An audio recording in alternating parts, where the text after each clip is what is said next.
আসসালামু আলাইকুম বন্ধুরা, আশা করি আপনারা সকলেই ভালো আছেন। তো বন্ধুরা, আজকে আমরা এই ভিডিওতে জানতে পারবো মহান আল্লাহ তাআলা কেন মানুষদের এত কষ্ট দেন। তো বন্ধুরা, বেশি কথা না বলে আজকের মূল ভিডিও শুরু করা যাক। এক শহরে এক লোক থাকতো। সে খুব সাধারণ মানুষ, হারাম খেত না, নামাজ ছাড়তো না, কারো ক্ষতিও করতো না। তবুও তার জীবন ছিল দুঃখে ভরা। ব্যবসায় বারবার লোকসান, সন্তান অসুস্থ, পরিবারে অশান্তি। একদিন গভীর রাতে সে জায়নামাজে বসে কাঁদতে কাঁদতে বলল, হে আল্লাহ, আমি তো তোমার অবাধ্য নই, তবুও আমাকে এত কষ্ট দাও কেন? এই প্রশ্নে আজ কোটি মানুষের প্রশ্ন। আমি মনে করি আল্লাহ যাকে ভালোবাসেন তাকেই কষ্ট দেন, কিন্তু রাসূল সাল্লাল্লাহু আলাইহি সাল্লাম বলেন, সবচেয়ে বেশি পরীক্ষায় পড়েন নবীরা, তারপর তাদের কাছাকাছি যারা তারা। ভাবুন, নবী আয়ুব আলাইহিস সালাম বছরের পর বছর রোগ, নবী ইউসুফ আলাইহিস সালাম জেলখানা, নবী মুহাম্মদ সাল্লাল্লাহু আলাইহি সাল্লাম অপমান, ক্ষুধা, যুদ্ধ। তারা কি আল্লাহর প্রিয় ছিলেন না? একদিন রাসূল সাল্লাল্লাহু আলাইহি সাল্লাম বলেন, এই দুনিয়ায় মুমিনদের জন্য কারাগার আর কাফিরদের জন্য জান্নাত। আমরা দুনিয়াকে জান্নাত বানাতে চাই, কিন্তু আল্লাহ বলেন এটা পরীক্ষা কেন্দ্র। পরীক্ষা ছাড়া কি পাস হয়?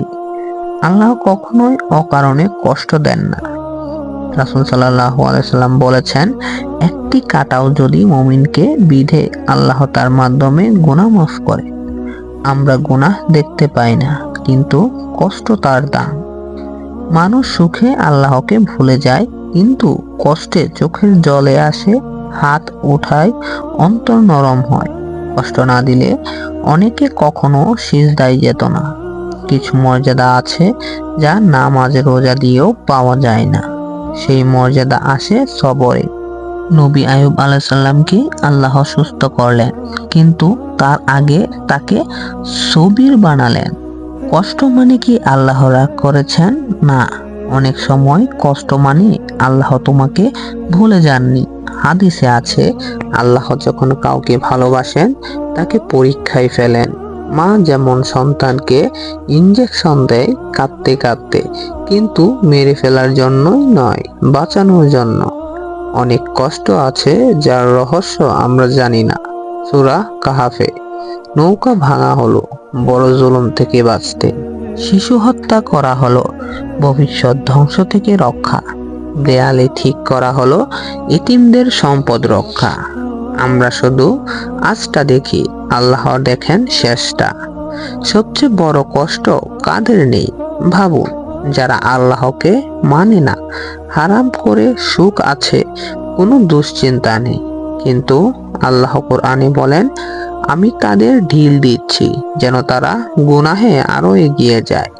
কষ্ট না পাওয়া সবসময় রহমত নয়। কষ্টের সময় আল্লাহ কি চান? আল্লাহ চান তুমি ভেঙে না পড়ো, তুমি অভিযোগ না করো, তুমি বলো ইন্না লিল্লাহি ওয়া ইন্না ইলাইহি রাজিউন। এই বাক্যটা শুধু সান্ত্বনা নয়, এটা জান্নাতের চাবি। সেই মানুষটি পরিণতি যে মানুষটি প্রশ্ন করেছিল, আল্লাহ আমাকে কষ্ট দেন কেন? একদিন সে বুঝল, এই কষ্টই তাকে বানিয়েছে বেশি নামাজি, বেশি ধৈর্যশীল, বেশি আল্লাহমুখী। সে বলল, হে আল্লাহ, যদি এই কষ্ট না আসতো আমি তোমার এত কাছে আসতাম না। তো বন্ধুরা, এই ছিল আজকের মূল ভিডিও। ভিডিওটি ভালো লাগলে অবশ্যই লাইক করে দিয়েন, চ্যানেলে নতুন থাকলে সাবস্ক্রাইব করে আমাদের পাশেই থাকবেন। আজকের মতো এখানেই বিদায় নিচ্ছি। আল্লাহ হাফেজ।